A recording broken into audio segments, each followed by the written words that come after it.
Friday suspense শুধুমাত্র মেডিটা legend ওয়াইটি চ্যানেলে। বাংলার ছোট গল্প দিয়ে সাজানো আজকের গল্পের নাম কঙ্কাল। রচনা রবীন্দ্রনাথ টেগোর। সমগ্র চরিত্রে অভিনয় জয়দীপ, সুপর্ণা, তিশা আর দেবপ্রতিম। শুরু হচ্ছে কঙ্কাল।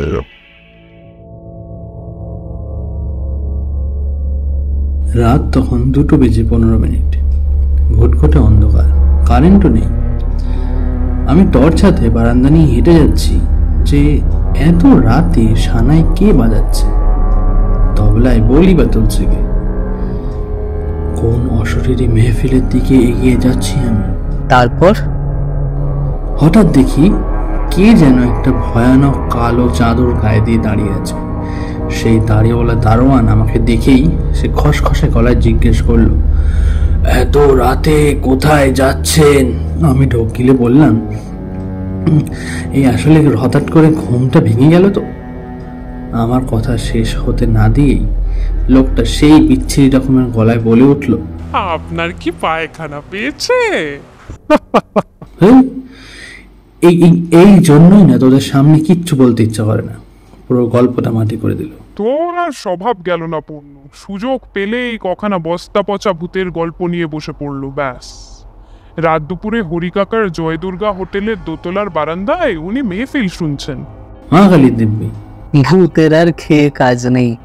দেখ নির্ঘাত কোনো ঘরে রেকর্ড বাজছিল। আর সেই শুনেই তুমি বাপ ভূত ঠাউরেছ। ভূত কি আর সাদে বলি? মনে আছে তিমির, তুই, আমি আর ভূতের ডিম পূর্ণটা, আমরা তিনজনে মিলে যখন ফোড়ে পুকুরের চারু হালদারের কাছে প্রাইভেট পড়তাম, সেই আমাদের একটা কঙ্কাল গুছিয়েছিল। বাবা, সে কি আর মনে রাখবো না? চারু মাস্টার, সে ছিল এক লোক। জীববিদ্যা পড়াতে গিয়ে কঙ্কালের পাজরে রুলার ঠেকিয়ে হাড়ের নাম, কাজ সেগুলো সব মুখস্থ করাতো। কঙ্কাল বেচারা মরেও শান্তি নেই। দিন দুপুরে হাড়ের মধ্যে রুলারের গুঁতো। হাড় জ্বালিয়েছে বটে। মনে আছে একবার সোমকে জিজ্ঞেস করছিল, বলো তো এটা কি হাড়? রেডিয়াস। আর এইটা? আলনা। এটার কাজ কি? জামা কাপড় ঝুলিয়ে রাখে। সেই চারু মাস্টারের দেওয়া কঙ্কালটা নিয়ে কত কাণ্ডই না পড়লো এই পূর্ণ। কঙ্কাল নাকি রাত্রে নড়ে। ঠিকই বলেছি সোমু, রাত্রে সে ঠকঠক করে নড়তো। আরে আমি নিজের কানে শুনেছি। গল্প দিও না বাবা জীবন। এই মেস ঘর ছেড়ে তোরা চলে গেছিস 6 বছর হতে চললো। তারপর আমি তো একাই থেকেছি বেশি ভাড়া দিয়ে। সেই কঙ্কালও তো বিনা ভাড়ায় আমার সাথে থেকে গেছে। কই, আমি তো কিছু টের পেলাম না। ও বাবা, সেই কঙ্কাল তুই একদিন রেখে দিয়েছিস? কই দেখি, বের কর।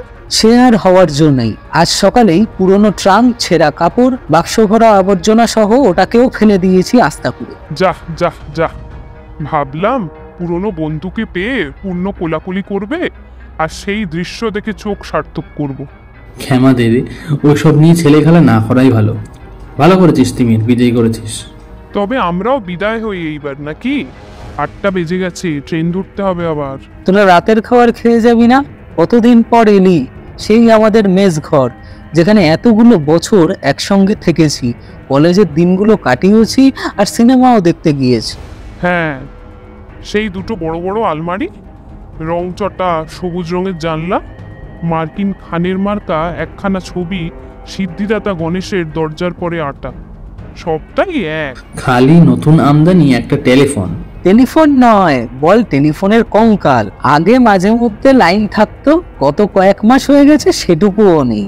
মোড়ে ভূত হয়ে গেছে, তার কেটে গেছে কবে। তাহলে তুই যে তিমির, সেই তিমিরই আছিস? আমার আর কি, বাড়িওয়ালাই কর্তা আর কর্তার ইচ্ছাই কর্ম। এই একটা জিনিসই আদি এবং অকৃত্রিম। আমাদের সময়ও তাই ছিল, এখনো তাই। তুমি আর সবার মন পাবে, বাড়িওয়ালার মন পাবে না। তবুও সে একদিন ছিল, সেই রাত জেগে পড়াশোনা, গল্প আর কত স্মৃতি। তোরা এখনই এখান থেকে চলে যাবি? হ্যাঁ ভাই, বেশি রাত করবো না। তারপর সেই কঙ্কালের ভূত এসে কঙ্কাল খুঁজে না পেয়ে আমাদেরই ঘাড় মটকে দেবে। তখন আবার আরেক বিপদ হবে। বিপদে মোরে রক্ষা করো, এহাই তোর প্রার্থনা। বেটা ভূতের ভয়ে মরলো। আর আমায় দেখ, ভূতে আমি কোনোদিনও বিশ্বাস করি না, সব জোচ্চুরি। এই তো এতদিন রয়েছি, একদিনও তো কিছুতেই দেখলাম না, দিব্যেই জলজান্ত বেঁচে আছে। হ্যাঁ হ্যাঁ হ্যাঁ, তুই বেঁচে থাক, তোর শত শরৎ আয়ু হোক। থাক তোর কঙ্কাল, আর থাক তুই তোর ভূত নিয়ে। আমরা বরং চললাম। হ্যাঁ রে তিমির, এবার বেরোই বুঝলি। আর হ্যাঁ, আমার বাড়িতেও তোর নেমন্তন্ন রইল, আসিস কেমন? দরজাটা দিয়ে দে, আসি আমি। উফ, আজ বড্ড গরম, কিছুতেই তো ঘুম আসছে না। রাত 2টো, কাল আবার সকাল সকাল উঠতে হবে, কিন্তু ঘুম এলে তো গল্প করার কোনো লোকও নাই। এতকাল কঙ্কাল পুষে লাভ কি হলো যদি ভূতেরই না দেখা পেলাম? ভূতের সাথে 4টি গল্প করতে করতে ঘুম চলেই আসতো, ঠিকই আসতো। ভূত নাকি কঙ্কাল খুঁজতে আসবে, পূর্ণটা পুরো ইডিয়েট। ভূতও আসবে, আবার আমার মশারির চারিধারে ঘুরবে, তার পায়ের আওয়াজও নাকি শোনা যাবে। কিসের আওয়াজ? কে কেউ? আমি গো, আমার কঙ্কালটা কই গেল, খুঁজতে এলাম। বাবা, আমার মনের জোর আছে বলতে হবে। ইমাজিনেশন থেকে হ্যালুসিনেশন। কিছু বললে? হ্যাঁ, মানে ওই বললাম যে রাত দুপুরে তুমি এক ভালো কাজ বের করেছো। এখন সেই ওই কঙ্কাল দিয়ে তুমি কি করবে? বলো কি? আমার বুকের হাড় যে তারই মধ্যে ছিল। স্টার নাম। সে আবার কি? ওই যে বুকের হাড় বলছিলেন, এটা তারই ইংরেজি নাম। ইংরেজি দিয়ে ব্যাখ্যান করবে এমন জোর তোমার নেই। আমার 26 বছরের হৃদয় যে পাজরার খাঁচায় বন্দি ছিল, আমার 26 বছরের পূর্ণ যৌবন যে মুখের চারিদিকে ঘিরে মাধুরী লতার মতো ফুটে উঠেছিল, তাকে তুমি চোখে না দেখা তক শুধু কথা দিয়ে ব্যাখ্যান করতে পারবে না। ও তাই? নয়তো কি? তাই তো এসেছি খুঁজতে। বেশ করেছো, তুমি সন্ধান করো, গিয়ে যাও, আমি একটু ঘুমানোর চেষ্টা করি। তা একলাই আছো যখন, তবে একটু বসি। এতগুলো বছর আমার বুবা কঙ্কালের সঙ্গে এক ঘরে বুবার মতো রাত কাটালে, আজ না হয় তোমার সঙ্গে একটু কথা বলি। 35 বছর আগে আমিও মানুষের কাছে বসে মানুষের সঙ্গে গল্প করতাম। এই 35 বছর আমি কেবল শ্মশানের বাতাসে হু হু শব্দ করে মরেছি। আজ তোমার কাছে বসে না হয় আরো একবার মানুষের মতো গল্প করি। এই মশারিটা টোল খেলো মনে হচ্ছে। হ্যাঁ, তোমার বিছানায় একটু বসলাম, কিছু মনে করলে? না, তা কি গল্প করবে বলছিলে শুনি? সবচেয়ে মজার কথা যদি শুনতে চাও তো আমার জীবনের কথা বলি। যখন মানুষ ছিলাম তখনও এক লোককে জমের মতো ভয় পেতাম। তিনি আমার স্বামী। মাছকে বড়শি দিয়ে ধরলে তার যেমন মনে হয়, আমারও তেমন মনে হতো। যেন কোনো এক সম্পূর্ণ অপরিচিত প্রাণী বড়শিতে গেঁথে আমাকে আমার স্নিগ্ধ গভীর বাস্তবিক ঝিল থেকে টান মেরে ছিনিয়ে নিয়ে যাচ্ছে। কিছুতেই তার হাত থেকে মুক্তি নেই। মুক্তি এলো অন্য রূপে। বিয়ের 2 মাস পরেই আমার স্বামীর মৃত্যু হল, এবং আমার আত্মীয় স্বজনেরা আমার হয়ে অনেক কান্নাকাটি করলেন। আমার শ্বশুর অনেকগুলো লক্ষণ মিলিয়ে মিলিয়ে দেখে আমার শাশুড়িকে বললেন, নাম মাধুরীলতা হলে কি হবে, এর রন্ধ্রে রন্ধ্রে বিষ। জন্মে মা বাপকে খেয়েছে, বিয়ের পর স্বামীকে। শাস্ত্রে যাকে বলে বিষ কন্যা, এই মেয়ে তাই। কি কেমন লাগছে? বেশ লাগছে, গল্পের আরম্ভটা কিন্তু বেশ মজার। তবে শোনো, বিষ কন্যা অপবাদ নিয়েও আনন্দে বাপের বাড়ি ফিরে আসলাম। ক্রমে বয়স বাড়তে লাগলো, লোকে আমার কাছে লুকাতে চেষ্টা করত, কিন্তু আমি নিজে বেশ জানতাম আমার মতো রূপসী এমন যেখানে সেখানে পাওয়া যায় না। তোমার কি মনে হয়? তুমি বলছো যখন তাই হবে, কেন কি আমি তো তোমায় কখনো দেখিনি। দেখোনি? কেন? আমার সেই কঙ্কাল? ঠাট্টা করছি। তোমার কাছে কি করে প্রমাণ করব বলো তো যে সেই দুটো শূন্য অন্ধকার চোখের কোটরের মধ্যে বড় বড় টানা দুটো কালো চোখ ছিল? কি করে বলবো? দু পাটি বের করা কঙ্কালের হাসির সঙ্গে আমার রঙ্গন ফুলের মতো লাল ঠোঁটে মাখানো মধুর হাসির কোনো তুলনাই হয় না। কখানা ফ্যাকাশে লম্বা শুকনো হাড়ের উপর যৌবন বসন্তের এত লালিত্য, এত লাবণ্য প্রতিদিন কলির মতো ফুটে উঠেছিল। আজ সেই সব কথা বলতে গেলেও হাসি পায়, আবার রাগও হয়। একজন ডাক্তার, তার কথা বলবো। তিনি তার এক বিশেষ বন্ধুর কাছে আমাকে নন্দনকাননের মাধুরীলতা বলেছিলেন, সব মানুষের কঙ্কাল দিয়ে পড়াশোনা করা যায়, খালি আমায় ছাড়া। মাধুরীলতাকে নিয়ে কাটাছেড়া করতে হয় বুঝি? তুমি কি আমায় খোঁচা দিচ্ছ? মাধুরীলতায় কাটা নেই জানো। আমি যখন চলতাম মনে হতো সূর্যের আলোয় এক টুকরো হিরে ঝিলমিল করে উঠছে। মাঝে মাঝে অনেকক্ষণ ধরে নিজের হাত দুখানা নিজেই দেখতাম, যেন সুভদ্রা হয়ে বিশ্বের সকল পুরুষকে অর্জুন বানিয়ে আমি আবার বিজয়ের রথে চেপে ত্রিভুবনের বুকের উপর দিয়ে চলেছি সবাইকে অবাক করে দিয়ে। মাধুরীলতার লাবণ্যময় দুই বল্লরিতে বাধা পড়ে আছে সারা জগতের পৌরুষ বর্গ, অথচ সেই আমার কঙ্কাল দেখে তুমি কোনোদিন আমার কথা মনেও ভাবলে না, যেন আমি কেউ নই। এই জন্যই তোমার উপর আমার সবচেয়ে বেশি রাগ। যদিও আমি ভূতে বিশ্বাস করি না, তবুও আমি শুনেছি যে ঘাড় মটকাটা নাকি তোমাদের খুবই সুখ্যাতি। তা আমার উপর আবার রেগে গিয়ে ঘাড় মটকে দেবে না তো? একেবারেই না। খালি আমার 19 বছরের উত্তপ্ত গোলাপি অগ্নিশিখার মতো রূপ নিয়ে তোমার চোখের সামনে একবার দাঁড়াতে ইচ্ছা করে। ইচ্ছা করে তোমার দু চোখের ঘুম ছুটিয়ে দিই, তোমার জীবনের শান্তিকে অশান্ত করে দেশ ছাড়া করি।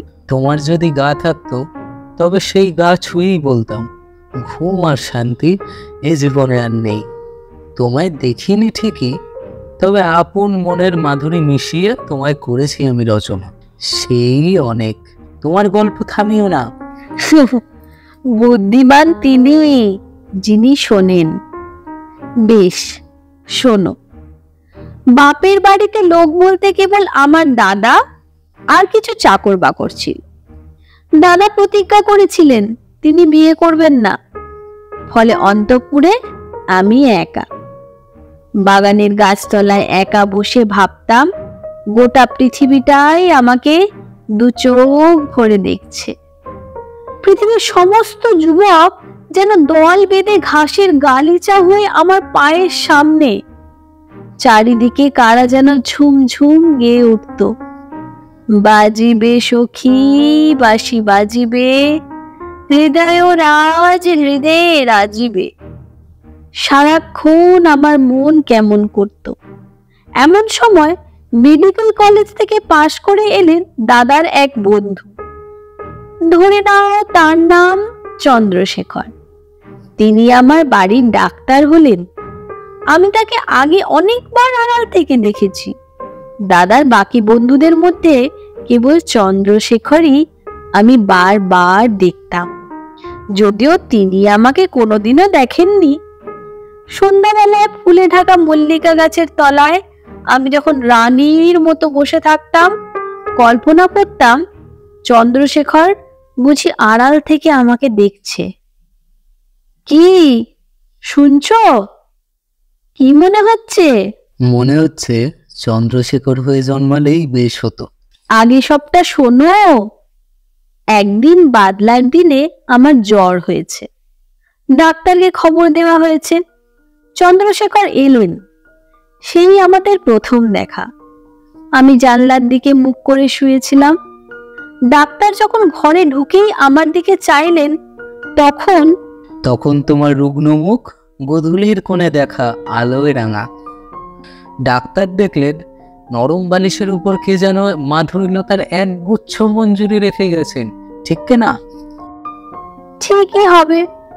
পুরুষের চোখ কেমন দেখে সে কি তোমার চেয়ে আমি বেশি ভালো জানবো?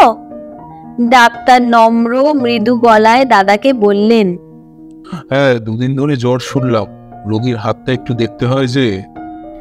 আমি কাপড় সরিয়ে আমার নিটোল হাতটা বার করে দিলাম ডাক্তারের দিকে। আহারে, নীল রঙের কাচের চুড়ি পরলে বেশ মানাতো।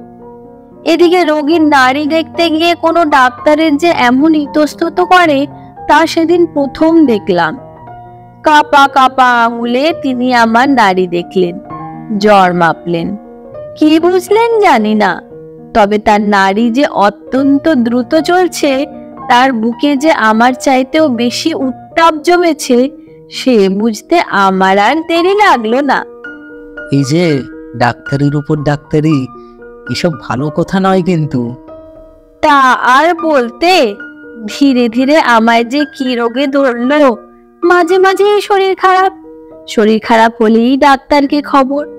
ডাক্তার আসতেন, কাছে বসতেন, রোগের পথ্য দিতেন। আমি ইচ্ছে করে বৃষ্টি ভিজে জ্বর বাঁধিয়েছি শুনলে বলতেন, এমন অনিয়ম করলে চলবে মাধুরী, নিজের যত্ন নিতে শেখো। একদিন হাত কেটে গেল ছুরিতে। আমার হাতখানা যত্নে কাপড় দিয়ে মুড়ে দিতে দিতে তিনি বললেন, আহা, তোমার হাত তো খুব নিখুঁত শুনেছি, তবে ছুরিতে হাত কাটলো কি করে? হায় ডাক্তার, সে আর তোমায় বোঝায় কি করে।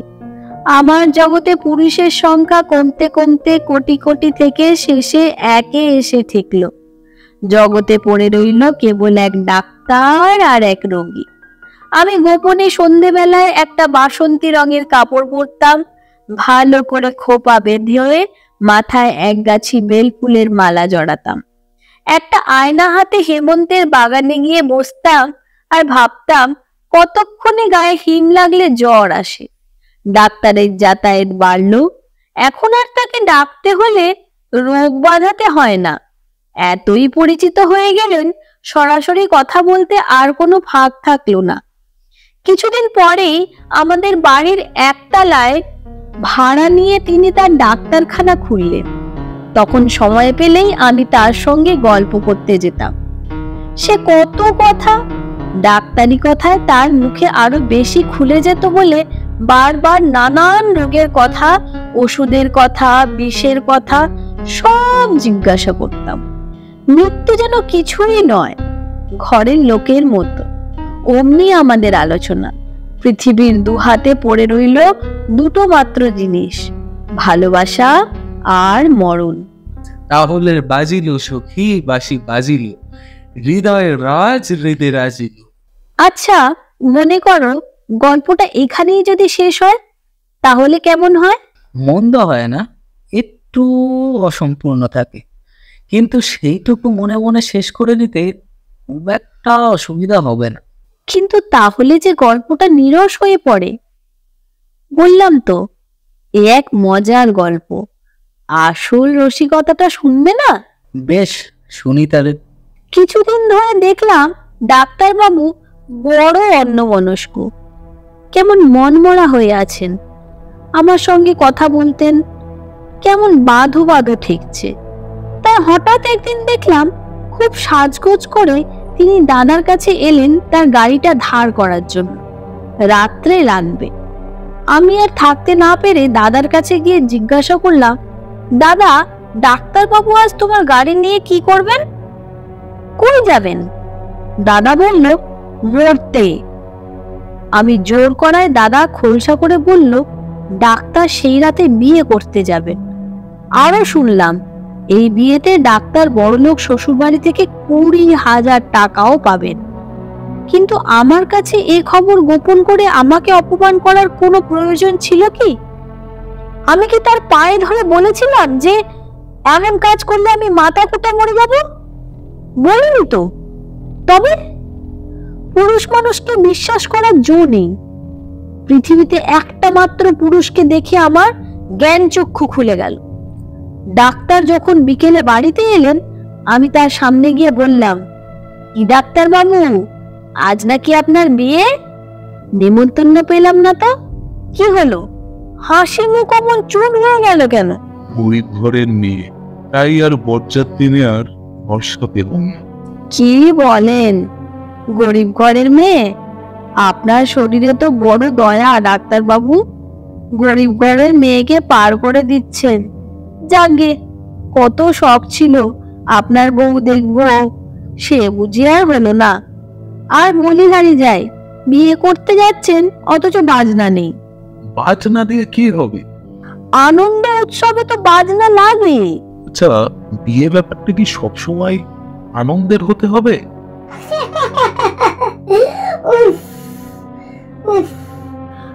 আর পারি না, এমন কথা তো বাপের জন্মেও শুনিনি। দাদা, ও দাদা, বলি ডাক্তার বাবু বিয়ে করতে যাবেন, তুমি এক্ষুনি বাজারের ব্যবস্থা করো। উফ, এসবের তো কোনো দরকার নেই। অনেক কিছুরই কোনো দরকার থাকে না ডাক্তার বাবু, তবুও মানুষ করে।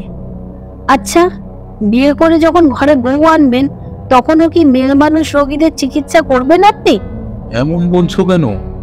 যাগে, আপনি বৈঠকখানায় গিয়ে বসুন, আমি শরবত করে পাঠিয়ে দিচ্ছি। লগ্ন তো অনেক রাতে, এতক্ষণ খালি পেটে থাকবেন না। শরবত শেষ করে ডাক্তার উঠলেন। যাওয়ার আগে আমার দিকে করুণ চোখে তাকিয়ে বললেন, ঠিক আছে, তবে চললাম। রাত গভীর হতে লাগলো। আমি একটা জাম রঙের বেনারসি পরলাম। যতগুলো গয়না সিন্ধুকে তোলা ছিল সবগুলো বের করে পরলাম। সিঁথিতে বড় করে সিঁদুর দিলাম। আমার সেই বকুল তলায় বিছানা পাতলাম। কোনো ওষুধের গুঁড়ো বিষের মতো কাজ করে ডাক্তারের কাছ থেকে জেনেছিলাম। গোপনে তার ডাক্তারখানা থেকে সেই বিষের দুটো পুড়িয়া আগেই সরিয়ে রেখেছিলাম। ডাক্তার ভুল বলেনি। আমার মাথা ঝিমঝিম শুরু হলো। জ্যোৎস্না অন্ধকারে মিশে যেতে লাগলো।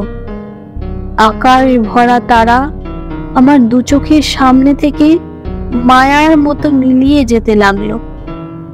বহু বসন্ত পেরিয়ে হঠাৎ যেন যখন জেগে উঠলাম, দেখি একদল ছোট ছোট ছেলে সামনে আমার কঙ্কাল নিবস্ত্র হয়ে দাঁড়িয়ে আছে।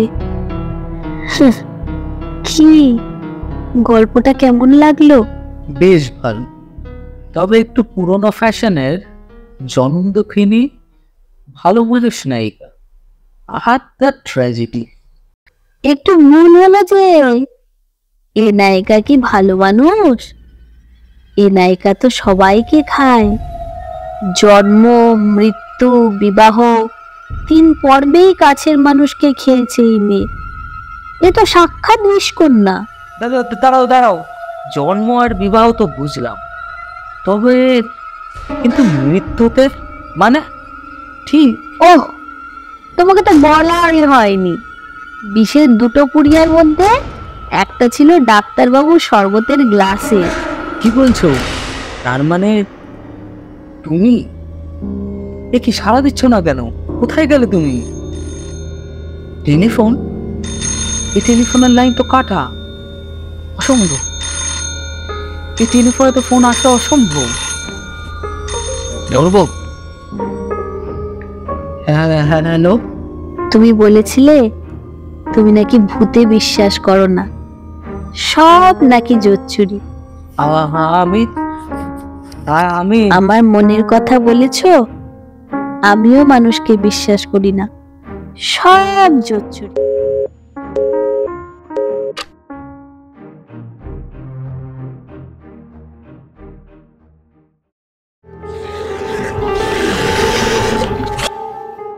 ফ্রাইডে সাসপেন্স শুধুমাত্র মেডিটা লেজেন্ড ওয়াইটি চ্যানেলে।